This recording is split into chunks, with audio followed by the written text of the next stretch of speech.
शेतकरी मित्रांनो, मी संतोष आवटे, पार्श्व जेनेटिक्स इंडिया प्रायव्हेट लिमिटेड. आज आपण आलो आहेत फुलकळस या गावी गोविंद दुधाटे यांच्या शेतामध्ये, तालुका पूर्णा, जिल्हा परभणी. त्यांनी आपली इनोवेज कंपनीची त्रिशूळ ही व्हरायटी टोकन पद्धतीने लावलेली आहे. त्यांना विचारूया कशी वाटली सोयाबीन आणि काय. नमस्कार दादा. नमस्कार. नाव सांगा तुमचं. माझं नाव गोविंद मुंजाजी दुधाटे, तालुका गाव देऊळगाव, तालुका पूर्णा, शिवार फुलकळस मध्ये. बरं. कोणती बॅग पेरलेली दादा? हे तुळसर इनोवेजची त्रिशूळ इनोवेजची पेरलेली. तुळसर, कधी किती जूनची पेरणी आहे? हे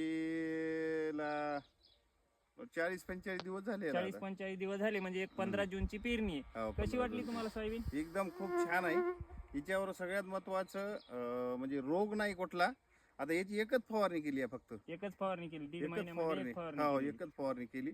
आणि याला फुलामध्ये लय लवकर फुलं याला, म्हणजे आपल्या ह्या सोयाबीनला जे महागलेले दुसरे जे सोयाबीन आहेत, याच्या परत 8 दिवसाने ह्याला सोयाबीनला म्हणजे फुलं आलं लवकर.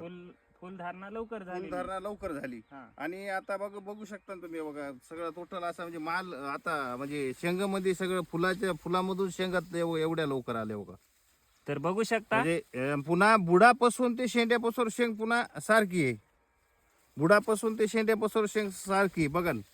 आता खाली बघा, बुडापासूनही याला सगळ्यात महत्वाचं एवढ्या खालून शेंग लागत नाही. याची एकच आहे की बुडापासून शेंड्यापासून सारखी शेंग आहे. तर बघू शकता, शेतकऱ्यांनी सांगितलं की बुडापासून ते शेंड्यापर्यंत शेंग लागलेली आहे आणि लवकर फुलधारणा झालेली आहे. अशी जबरदस्त अशी व्हरायटी आहे इनोवेजची त्रिशूळ. धन्यवाद.